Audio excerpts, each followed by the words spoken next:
Alright guys, coming back at you again with body paragraphs.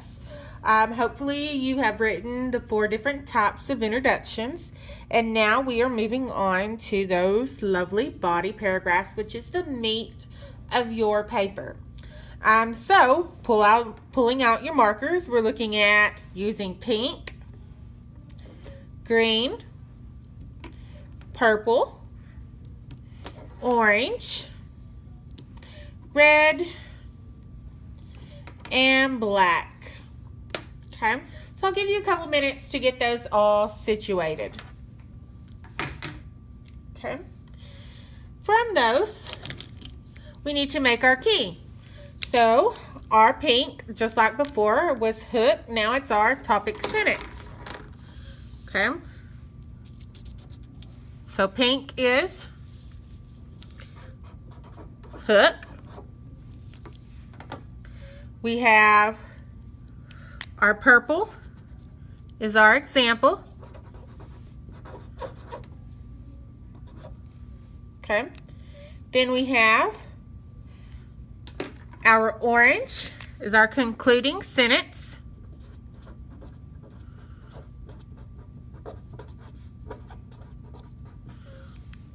Okay. Then we have our green for transition words.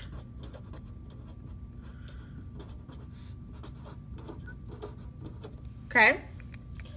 Then we have red for high vocabulary.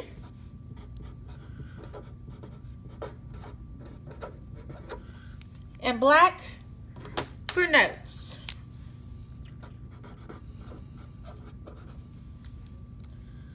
Alright, so before we get started, let's talk about the outline that should make up your body paragraphs. So real quick, let's look at the bottom. And we're going to squeeze this in. So we're going to say our body paragraphs consist of just a couple of serious elements. We have our topic sentence. Then we have our transition words into our example. Then we go into another transition word into our concluding sentence. Okay? Remember that our example has to have our support in it. So let's color code those. Topic sentence here. Then we go into transition word.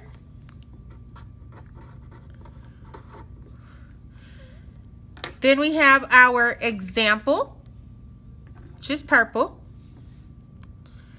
So we have example and support. Okay, and then we'll go into another transition word. And then our concluding sentence.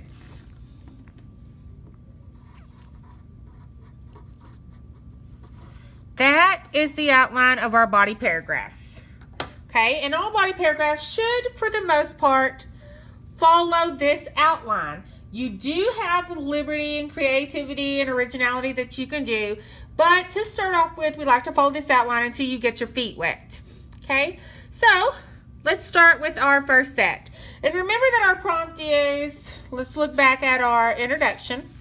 Our prompt is explaining whether failure can strengthen a person. So these are 2 body paragraphs that went with one of those intros, and these are 2 body paragraphs that went with another one of those intros. Okay, so we have 4 body paragraphs here with 4 totally different examples and support and wording. So let's look at those. Grab your pink, which here should, instead of saying hook, we like to say topic sentence as well. So they're kind of interchangeable. So a TS for topic sentence or hook, however you want to look at that. In our body paragraphs, we like to call them topic sentences.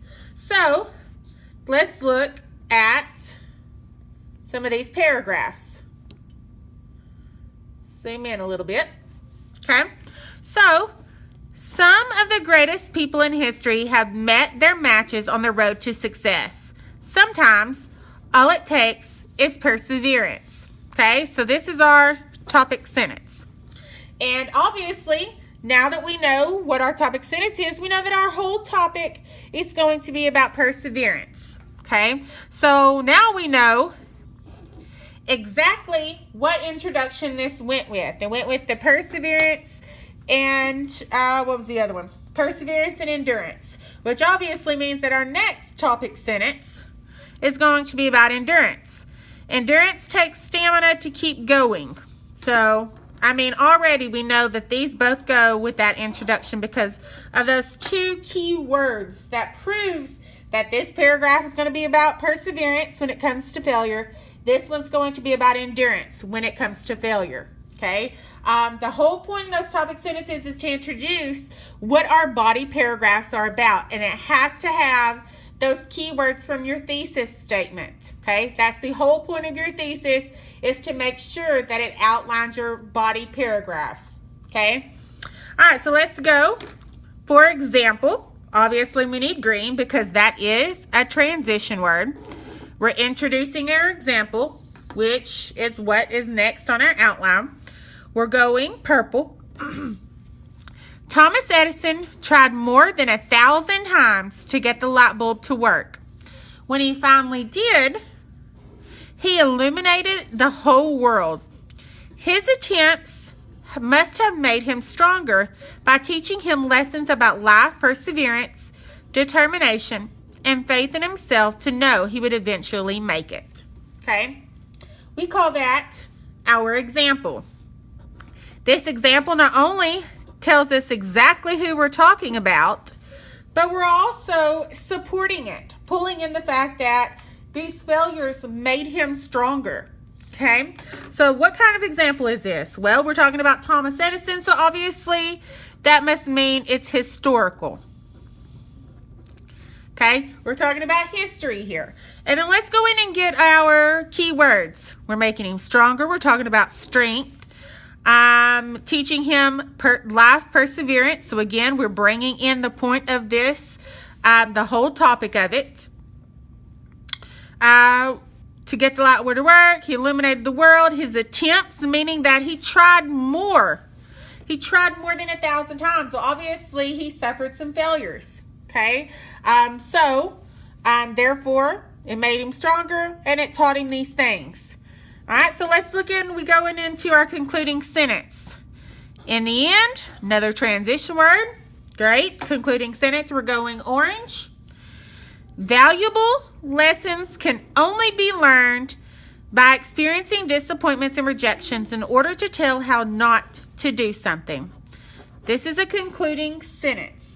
And we're looking at these going, it's about perseverance, it's about valuable lessons, things that we're learning. Your concluding sentence is to sum up your paragraph. What is the point that I am trying to make in this paragraph using this example? Well, obviously, we're looking at those valuable lessons, that perseverance in failure, okay?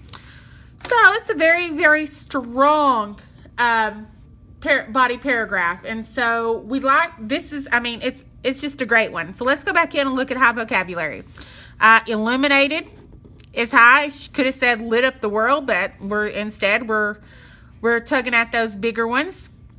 Disappointments, rejections, determination. I mean, you may argue with me about these not being higher level, but again, we're looking at ones that maybe we don't use every day. Okay. All right, so let's look at our second body paragraph to this same essay. We already underlined our topic sentence. Okay, so let's label that topic sentence.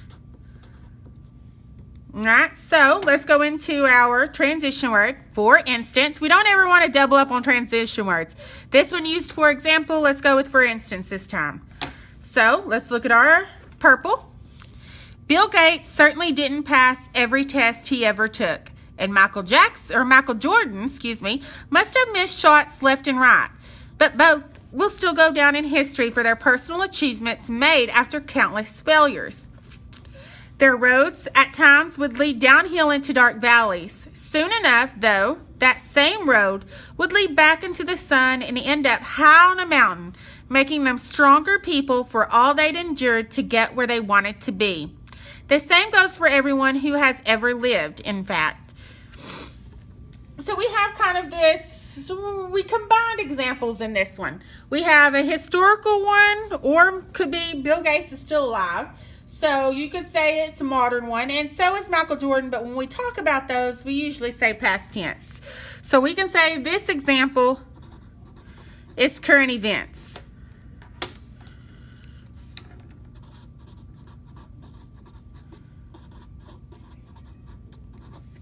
Okay? They also almost make it where it has that real life experience where everyone goes through this. We just need to learn from that. We come in and we say endurance.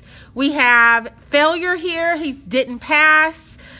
Personal achievements, countless failures. We're really bringing in that prompt to make sure that we stay on topic. We also have a transition words in here as well. In fact, something that we are pointing out. Okay? So let's go into our concluding sentence. In short, let's go orange. We all have our own paths strewn with potholes and leading into valleys.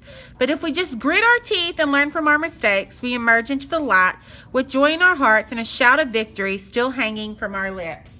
Again, this is using your originality, making it unique, making your writing unique, making it yours. Okay, and it's very nice. They use the metaphor of life having those potholes and those valleys, those ups and downs. Anytime you can use those literary devices to really amp up your writing, that's really going to make a difference in making it unique and original. And that's higher level. That's you trying to reach for that score of an 8. That is almost near impossible, and adding in those literary devices helps you become that better writer to do that. Okay, so let's go in a circle or high vocabulary. You've got stamina, something we don't use every day. Achievements. You have endured. You have strewn or strewn. Then you have grit and emerge. Okay, great use of higher vocabulary. Okay, again, we know both of those, what those went with our introductions, and just wonderful examples of body paragraphs. All right, so let's hit up the bottom two. All right, so